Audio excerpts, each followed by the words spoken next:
Hello everyone, and welcome back to Inputix. And from today on, I have decided to do reading analysis. Reading passage analysis together with you. So the passages I'm analyzing are going to be from Cambridge 16, and the first passage is from Test 1 and Passage 1. So why we need to protect polar bears. And basically the way I approach reading passages is I read the paragraph and I deal with the questions. I read the paragraph and I deal with the questions. If I see I can deal with two types of questions at once at a time, I do it. Okay, but basically in passage one, such a thing does not really happen. Okay, without a further ado, let's get started. The passage is about why we need to protect polar bears. Polar bears are being by the way, let me mention like if I'm gonna stick to English as much as possible, but if I see that there is a need for explanation in Uzbek, I'll do it. But I'll try to use English as much as possible. So, polar bears are being increasingly threatened by the effects of climate change, but their disappearance could have far-reaching consequences. So it's saying like this climate change thing is having a big problem on polar bears, and their disappearance can have very great results, yeah? So they are uniquely adapted to the extreme conditions of Arctic Circle, where temperatures can reach 40 Celsius. Yeah, 40 Celsius is actually a big number. And one reason for this for the fact that they are uniquely adapted is that they have up to 11 meters of fat, centimeters of fat underneath their skin. Well, if a person has such an amount of fat underneath his skin, he's gonna be considered too fat. Yeah, again, like, well, here again, humans with compared levels of adipose tissue. Adipose tissue is like body fat, you know. Humans with compared to levels of body fat would be considered obese and would be likely to suffer from diabetes and heart disease. Yet the polar bear experiences no such consequences. Oh, I see.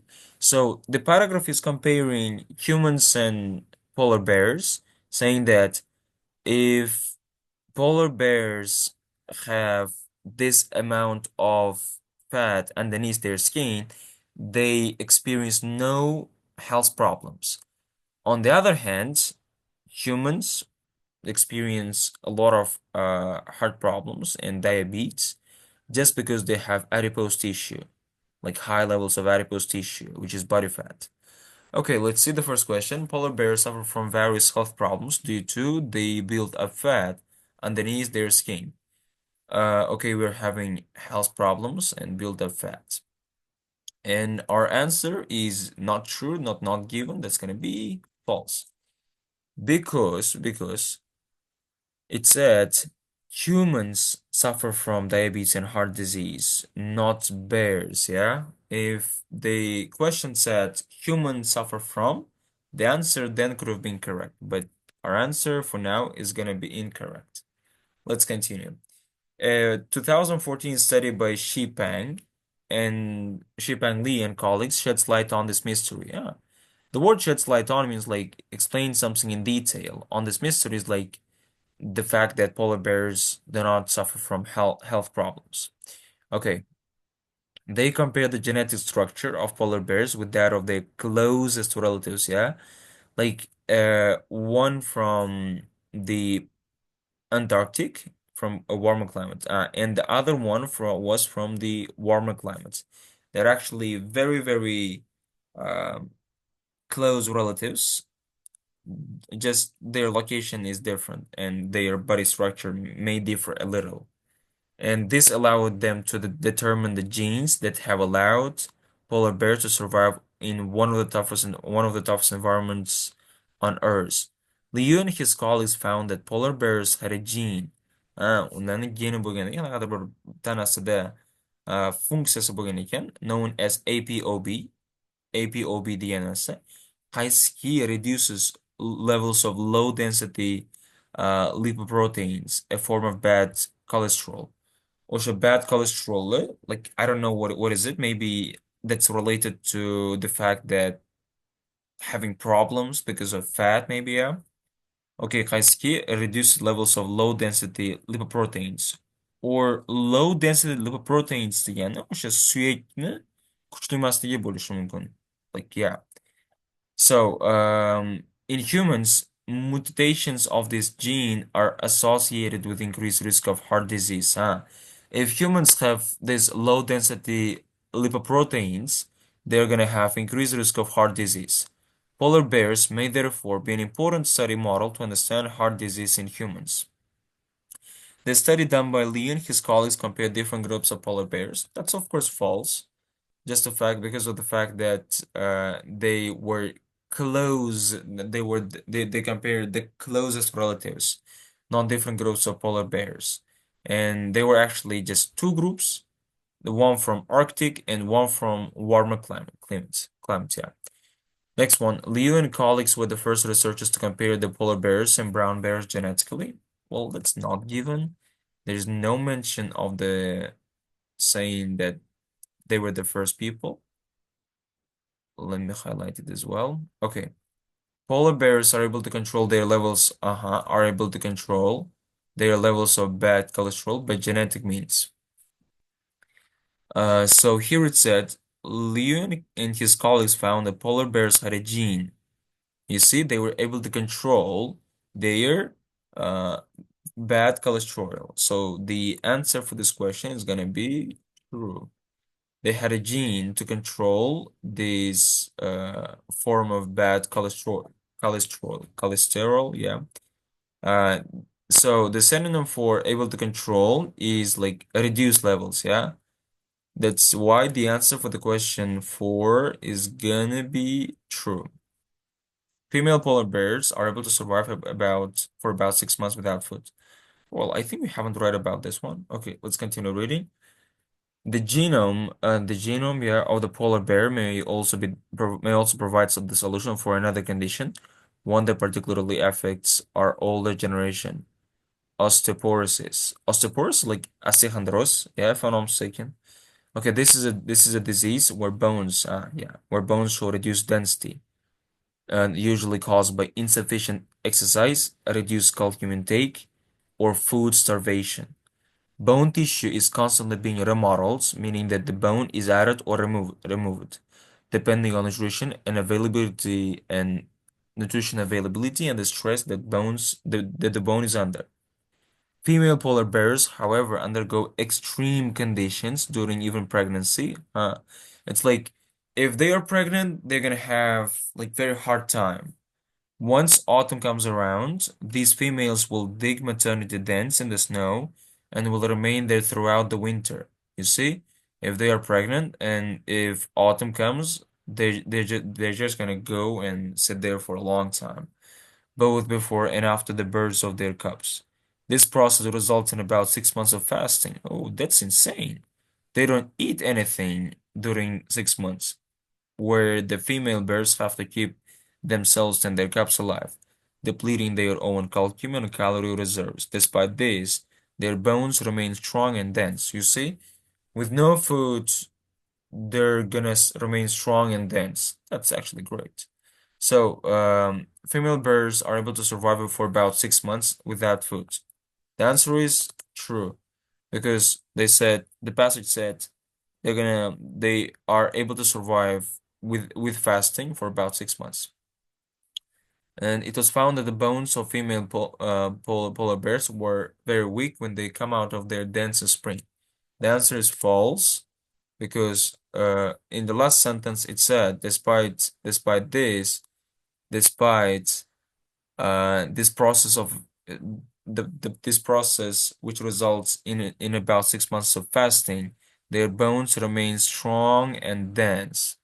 Therefore, the answer is going to be false.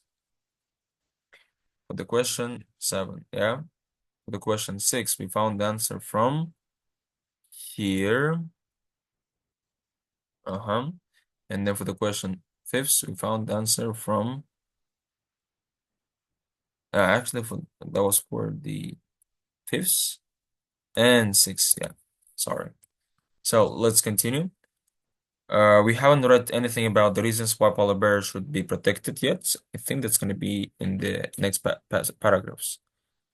Psychologists Alan de Lennox and Alan Gucci found an explanation for this paradox. They discovered that pregnant bears were able to increase the density of their bones before they started to build their dens. Ah, I see. Like they take actions before the thing happens. In addition, 6 months later, when they finally emerged from the den with their cubs, there was no evidence of significant loss of bone density.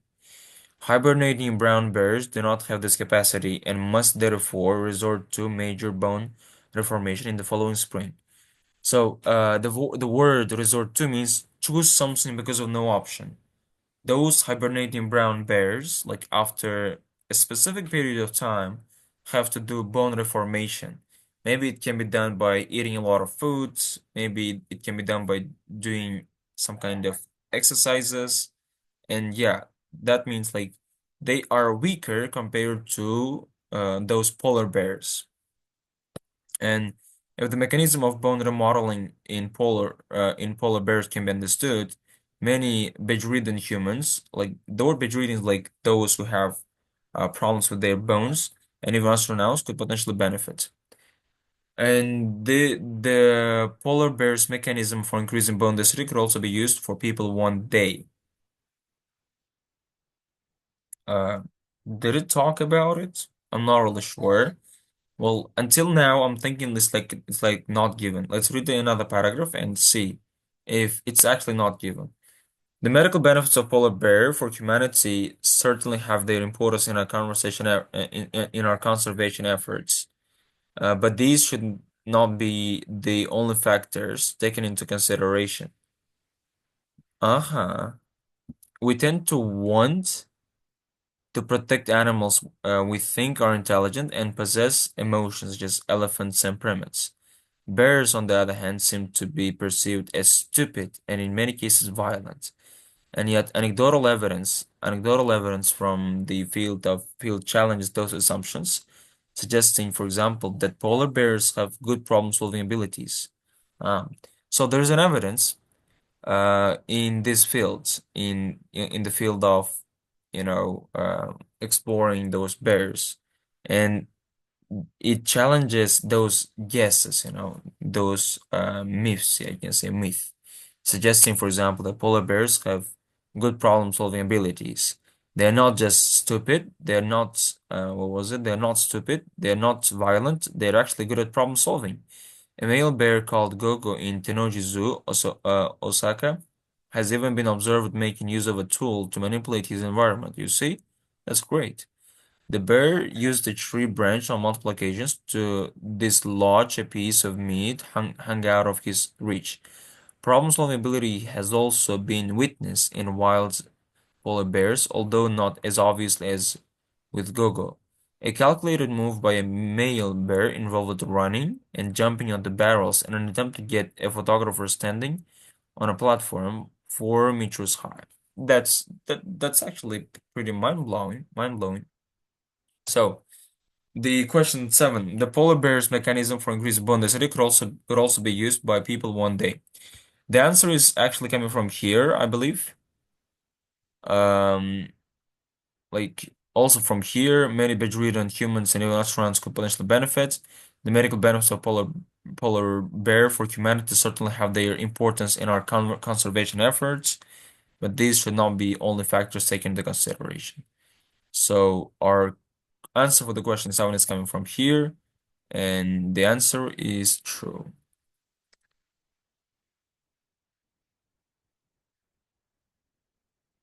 So let's continue. Reasons why polar bears should be protected. People think of bears as unintelligent and what was it? Violent, yeah.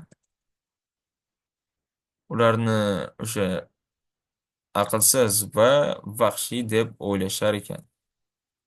That's why the answer for this one is gonna be from here. And answer for 7 is probably coming out from here. Okay, let's continue. In Tennoji Zoo, a bird has been seen using a branch as a something. Let's see. Have been observed to making use of a tool. Making use of a tool. This allowed him to knock on down some The bear used to treat to multiple to dislodge a piece of meat hang out of his research, reach, yeah? It's like knock down, tradition, meat. It's coming from here as well, yeah? Okay, let's continue. Let's say 9 and 10 are coming from here. A wild polar bear worked out a method of reaching a platform where there was a photographer, if I'm mistaken, as far as I can remember. Yeah, this photographer, yeah. Photographer was located. So, dislodge a piece of meat hung out of his reach. Like dislodge is like to knock down something, you see? Dislodge a piece of meat hung out of his reach. Problem-solving ability has also been witnessed. A calculated move by a male bear involved running and jumping on the barrels in an attempt to get a photographer standing on a platform, yeah? To reach a platform where a photographer was located. Let's continue. We have two questions left. In other studies, such as one by Allison Ames in 2008, polar bears showed deliberate and focused manipulation. Ah, I see. For example, Amos observed bears putting objects in piles and then knocking them over in what appeared to be a game. Uh-huh. The study demonstrates that bears are capable of agile and thought-out behaviors. So it's saying they have complex behaviors, yeah? This example suggests bears have greater creativity and problem-solving abilities than previously thought. Polar bears have displayed behaviors such as conscious manipulation of objects and activities similar to something similar to putting objects in piles and knocking them over in what appeared to be game. Yes, similar to a game. So polar bears have displayed behavior. That's this one. Have showed deliberate and focused manipulation. And activity similar to a game. Activity then knocking them over what appeared to be something is an activity. That's why the answer for this one is gonna be game. Next paragraph is for emotions, while the evidence is once again anecdotal. The word anecdotal was like real, if I'm not mistaken. Oh, subjective, yeah, unreliable. I see, I see. Uh, like subjective, yeah, unreliable. A person just thinks in this way. Many birds have been seen to hit out ice and snow, seemingly out of frustration, when they have just missed out on a kill. Moreover, polar bears can form unusual relationships with other species, including playing with dogs used to pull sleds in Arctic. Remarkably, one hand-raised polar bear called Ag has formed a close relationship with her owner, Mark Dumas, to the point where they even swim together. This is even more astonishing since polar bears are known to actively hunt humans in the wild. They may make movements suggesting something if disappointed when hunting. Okay. It was from here. Yeah. Wild evidence is one. Many birds have been seen to hit, yeah, out of snow, out of uh, hit out at ice and snow, seemingly out of frustration. Movements suggesting frustration, yeah. Frustration. Frustration. Okay, if disappointed when hunting. So, yeah, that's actually it for our passage. Yeah, we hopefully found we did a pretty good job with the passage one. So thank you guys for watching the video and see you in our next videos.